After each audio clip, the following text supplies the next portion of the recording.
Assalamualaikum warahmatullahi wabarakatuh. Bismillahirrahmanirrahim. Ashhadu an la ilaha illallah wa ashhadu anna Muhammadar Rasulullah.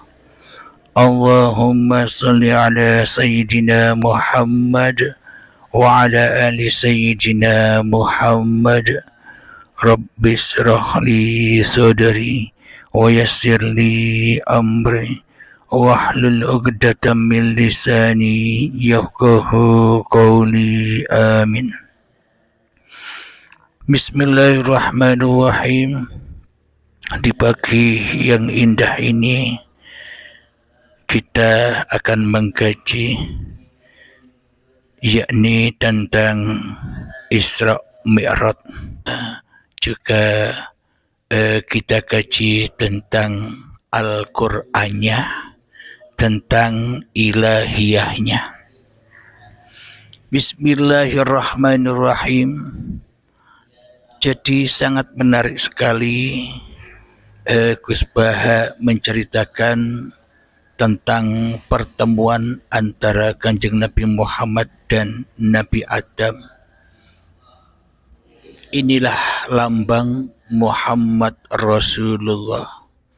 Ketika Muhammadnya rela ridho kembali kepada keadamannya, ketika Muhammad rela ridho menyerah pasrah kepada Tuhannya, maka setelah itu diabadikan di dalam Al-Quran, Muhammad bukan kau yang melempar, aku yang melempar. Inilah bukti Isra Mi'rajnya Kanjeng Nabi Muhammad. Inilah bukti agamanya Kanjeng Nabi Muhammad. Inilah bukti Kanjeng Nabi Muhammad sudah bisa pulang kepada Tuhannya. Maka dari itu Kanjeng Nabi Muhammad diciptakan di dunia ini hanyalah sebuah contoh, yang mana contoh ini harus diikuti oleh seluruh manusia agar manusianya bisa inna lillahi wa inna ilaihi raji'un, supaya manusia dituhani oleh Tuhannya, supaya manusia tidak jadi Tuhan sendiri di dalam hatinya, supaya manusia tidak jadi Allah di dalam hatinya, dan supaya Allah nyata wujud zatnya bagi manusia yang berkuasa atas diri manusianya. Alhamdulillahirabbil alamin. Jadi menurut Al-Qur'annya di surat Al-Isra ayat yang pertama, Bismillahirrahmanirrahim. Subhanalladzi asra bi'abdihi laylan.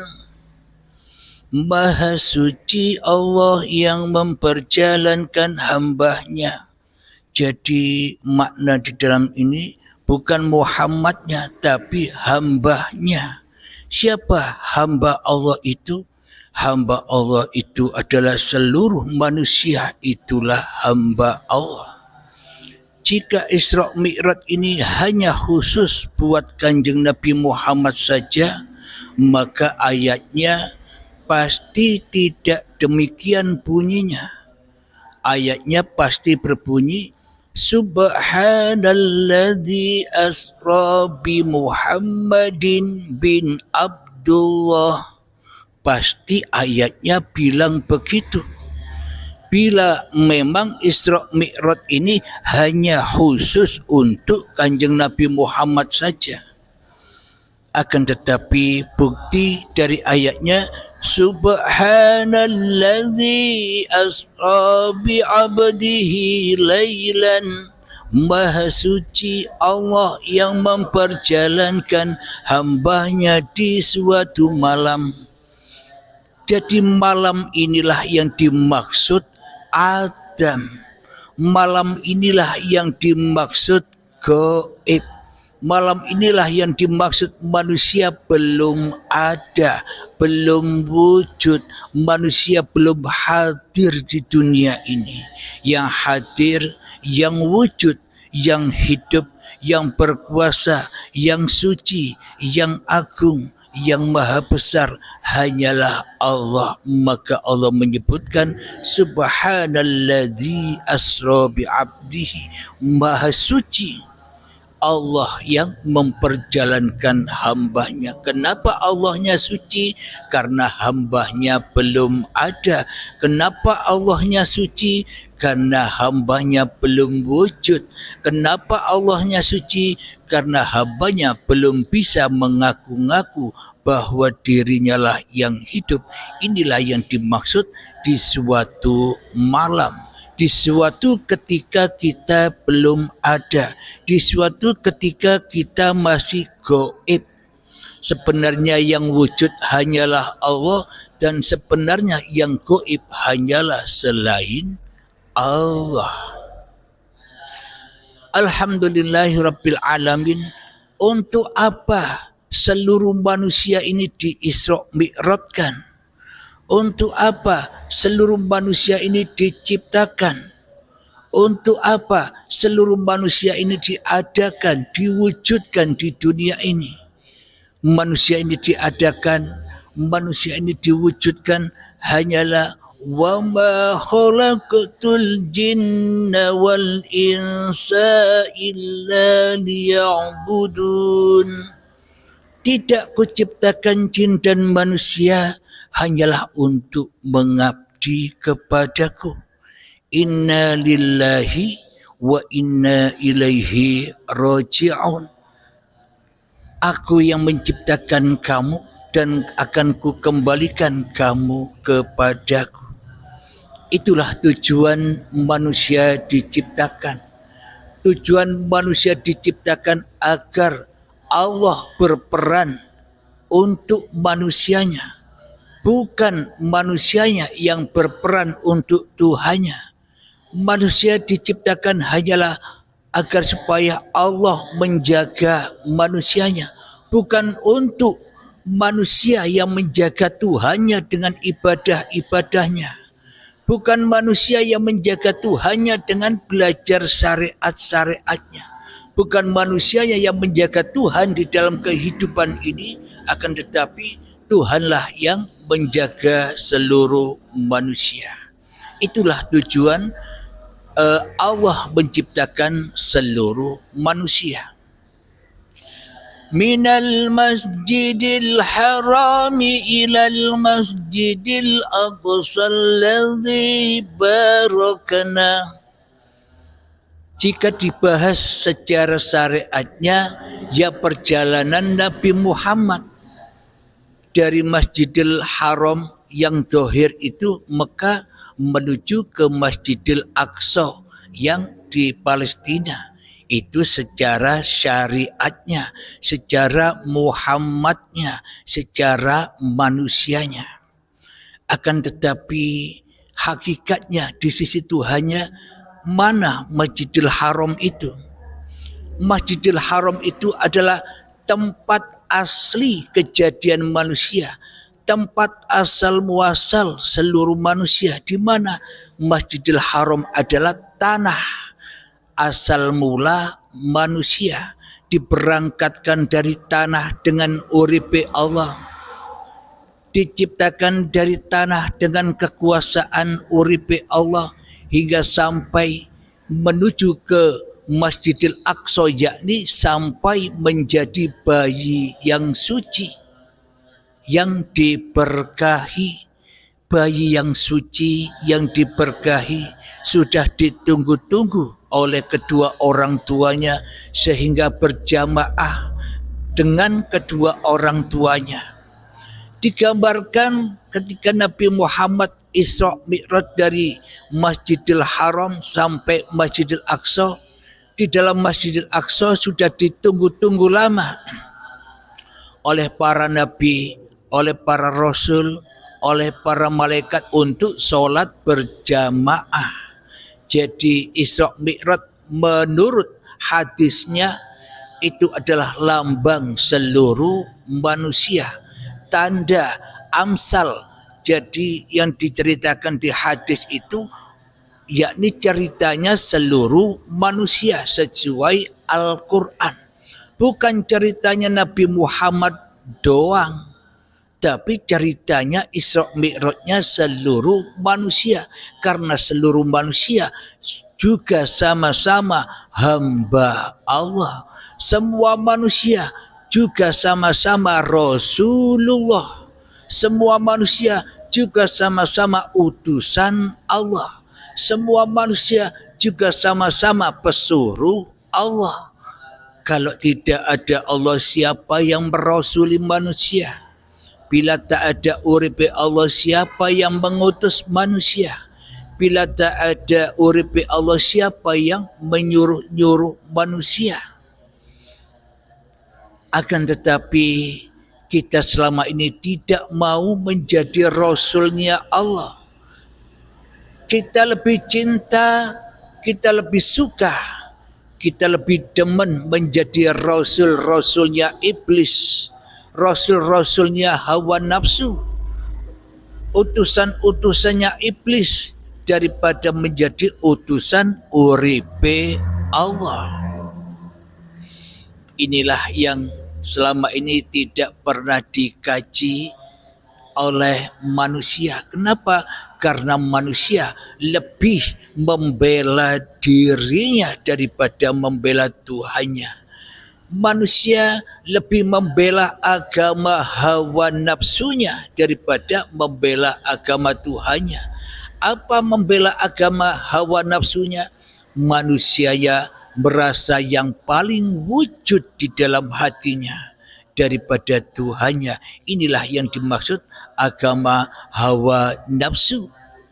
Selama Allah gaib, selama Allah tak wujud, selama Allah tak hidup, dan yang wujud dan yang hidup hanyalah diri kita sendiri, maka selamanya kita beragama hanyalah beragama hawa nafsu, agamanya syaitan yang terkutuk. Apapun nama-nama dan jenis-jenis agamanya di dunia ini, bila tanpa pulang kepada Allah, tanpa pulang kepada wujudullah, tanpa pulang kepada la ilaha illallah, maka kita akan jauh dari agama yang hak. Kita akan jauh dari agama rahmatan lil alamin. Alhamdulillahirabbil alamin. Mari kita lanjutkan. Supaya apa tujuannya kita diciptakan?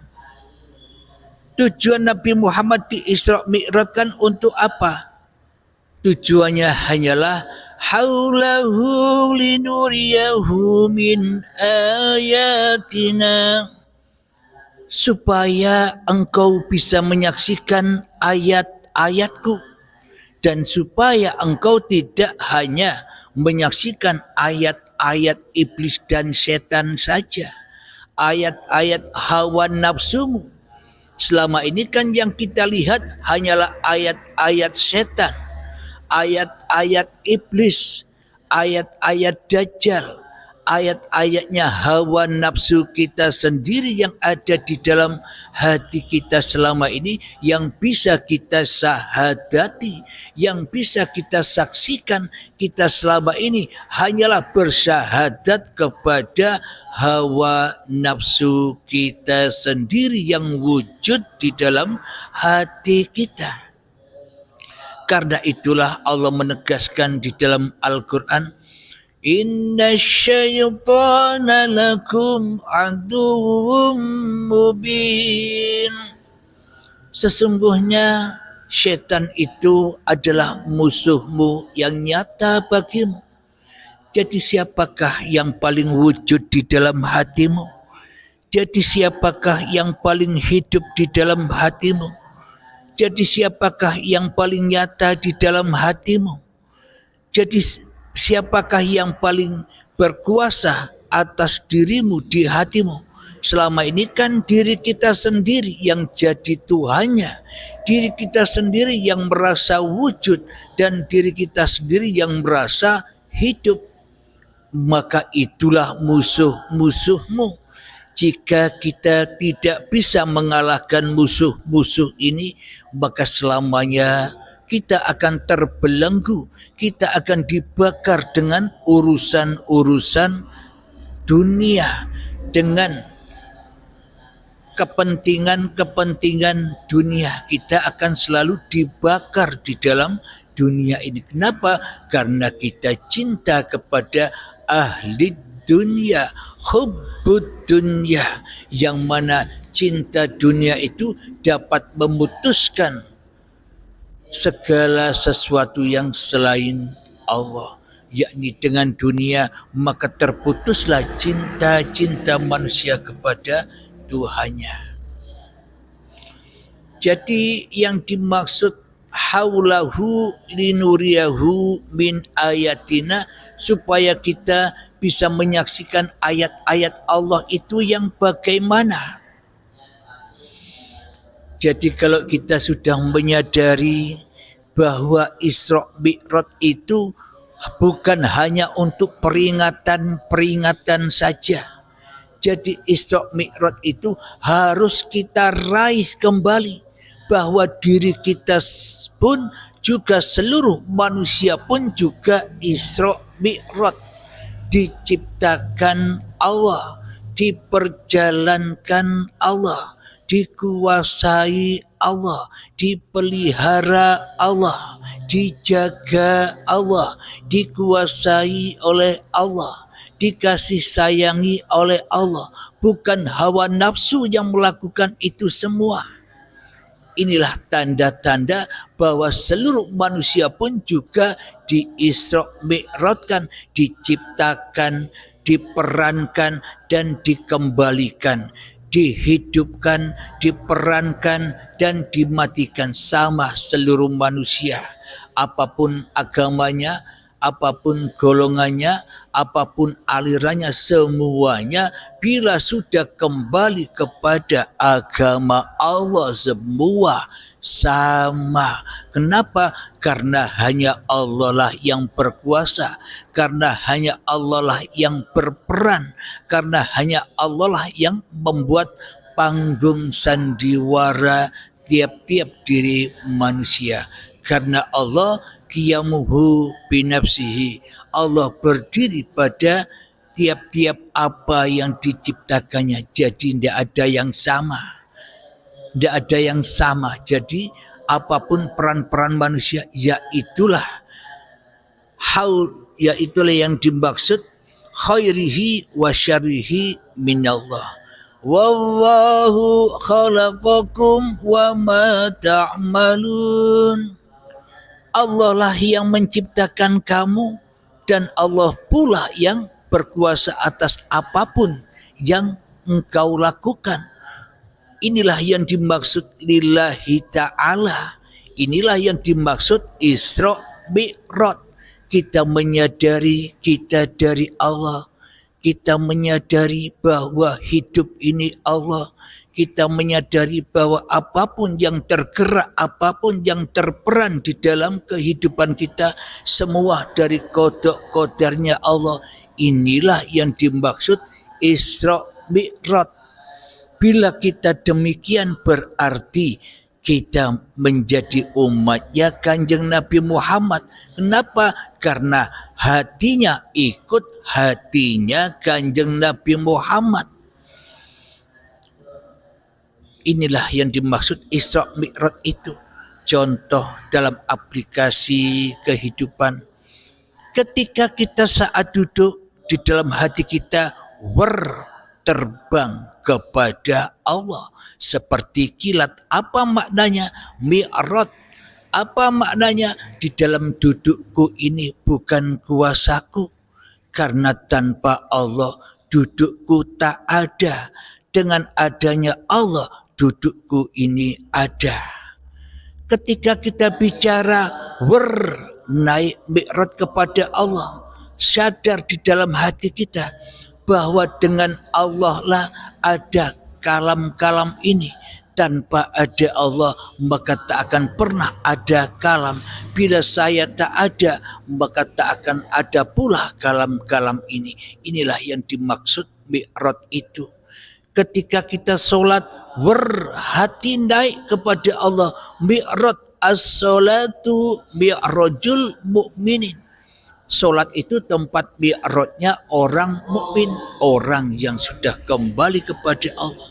Ketika sholat di dalam hatinya terbang menuju kepada, inilah wujud nyatanya wujudullah yang menggerakkan badan, yang merukuk sujudkan badan, yang menguasai badan, yang merasuli badan, yang mengutus badan, yang menyuruh badan untuk apa saja sesuai dengan yang termaktub di dalam doa iftitah. Inna sholati wa nusuki wa mahyaya wa mamati lillahi rabbil alamin. Sesungguhnya sholatku, ibadahku, bahkan hidup dan matiku semua hanya milik Allah. Inilah yang dimaksud Isra Mi'raj itu. Bukan hanya diperingat-peringati saja, tapi praktekkan kejadian Isra Mi'raj itu di dalam dada kita. Karena seluruh manusia itu wajib bisa Isra Mi'raj. Kenapa? Kalau manusia tidak bisa Isra Mi'raj, maka manusianya hidup terus, tidak akan mati. Maka terbukti manusia itu Isra Mi'raj dari Allah kembali kepada Allah. Hidup ini Allah, ya dimatikanlah manusianya ketika manusianya sudah tak merasa bahwa hidup ini hidupku, bahwa badan ini badanku. Maka manusia sudah melepaskan pengakuan-pengakuannya, sudah melepaskan jabatan-jabatannya, sudah melepaskan kemuliaan-kemuliaannya, sudah melepaskan badan-badannya, sudah melepaskan ilmu-ilmunya, sudah melepaskan amal ibadahnya, kembali menuju Allah. Maka ketika sudah nyata di dalam hati kita, la mawjudan illallah, itulah alam akhirat, itulah alam baqo, itulah alam keindahan, alam ketenangan, dan itulah wadkhuli jannati, dan itulah surga Allah. Bukan surga-surgi yang diidam-idamkan oleh seluruh manusia, yang sebenarnya surganya iblis dan setan, surganya Dajjal yang penuh sesak dengan urusan-urusan cinta dunia. Maka surga Allah, oh ternyata surga Allah itu ketika tiada lagi diriku di hatiku, yang ada hanya Allah. Itulah keindahan, itulah kedamaian, dan itulah lillahi ta'ala. Apapun yang tergerak, apapun yang berlaku, entah itu duduk, sholat, ibadah, bekerja, ngaji, dan sebagainya, semuanya otomatis lillahnya. Kenapa? Karena manusia sudah tak berlaku lagi, karena manusia sudah menyadari bahwa aku hanyalah di Isra Mi'rajkan oleh Tuhanku yang menciptakan aku. Bagaimana mungkin aku dapat mentuhani diriku sementara diriku hanyalah dituhani Tuhanku yang mengadakanku, sedangkan diriku hanyalah dituhani oleh Tuhanku yang menghidupkanku, sedangkan diriku hanyalah dihidupi, dikuasai oleh Tuhanku yang berkuasa atas diriku. Bagaimana mungkin aku bisa linapsi, aku bisa mengaku-akui semua ini menjadi milikku, sementara aku sudah sadar, sudah rela, sudah ridho bahwa Allah Tuhanku, bahwa hidup inilah yang mengadakanku di dunia ini. Alhamdulillahirabbil alamin. Jadi tujuannya Isra Mi'raj itu kalau dibahas dengan syariatnya, Nabi Muhammad setelah Mi'raj mendapatkan perintah sholat 5 waktu. Akan tetapi menurut hakikatnya bagaimana ketika kita sudah Mi'raj, Isra Mi'raj yang seperti dipaparkan demikian, itulah yang dimaksud sholat itu. Jadi duduknya sudah bukan duduk manusianya, melemparnya sudah bukan melempar manusianya, itulah yang disebut sholat. Tapi di dalam syariat dipaparkan, ya inilah oleh-oleh sholat, inilah oleh-oleh dari Mi'raj, oleh-oleh dari ketemu Allah, maka diberlakukanlah syariat, maka diberlakukanlah sholat 5 waktu. Semua hanyalah bayangan-bayangan saja. Jadi ketika kita melakukan sholat 5 waktu tanpa melewati proses seperti prosesnya Nabi Muhammad, proses Isra Mi'raj, maka sholat kita, ibadah kita, kehidupan kita, aktivitas kita selamanya tak akan pernah bisa kembali kepada Allah. Kenapa? Karena kita selama ini tidak mengerjakan kebajikan. Kenapa? Karena kita yang jadi Tuhannya. Jadi kebajikan itu adalah lillahi ta'ala.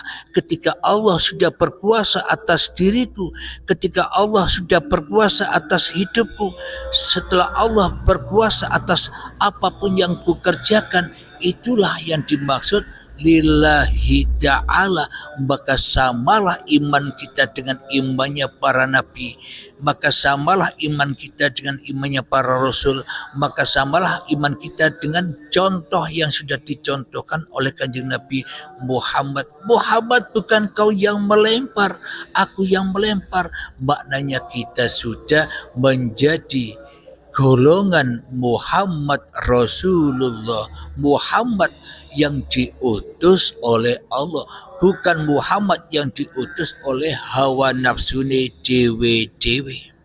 Inilah makna Isra Mi'raj yang sebenar-benarnya menurut Allah di dalam Al-Quran itu. Maka Allah Maha melihat dan Allah Maha mendengar. Bila sudah dikatakan Maha, berarti tak ada yang bisa melihat lagi kecuali Allah, tak ada yang bisa mendengar lagi kecuali uripe Allah. Alhamdulillahirabbil alamin. Semoga saya dan kita semua selalu dilindungi oleh Allah Subhanahu wa taala. Juga untuk Gus Baha, salam takzimku selalu kepada panjenengan. Alhamdulillah, sebelum kita akhiri kajian di pagi yang indah ini, marilah kita gembahkan salawat dolimin taful bala. Allahumma salli ala sayyidina Muhammad wa asghiri zalimin bizalimin. Allahumma salli ala sayyidina Muhammad wa asghiri zalimin bizalimin wa akhrijna min bainihim salimin wa ala alihi wa sahbihi ajma'in. Alhamdulillahirabbil alamin. Allahumma salli ala sayyidina Muhammad wa ala ali sayyidina Muhammad. Allahumma ya qadiyal hajat, Allahumma ya mujibad da'awat, Allahumma ya rafi'ad darajat, اللهم يا محل المشكلات، اللهم يا شافي الأمراض، اللهم يا كافي المهمات، اللهم يا دافع البريات، اللهم اختم لنا بالإيمان، اللهم اختم لنا بالإسلام بجاه سيد المرسلين. ربنا آتنا في الدنيا حسنة وفي الآخرة حسنة وقنا عذاب النار. وصلى الله على سيدنا محمد وعلى آله وصحبه وسلم والحمد لله رب العالمين. آخر كلام. Assalamualaikum warahmatullahi wabarakatuh.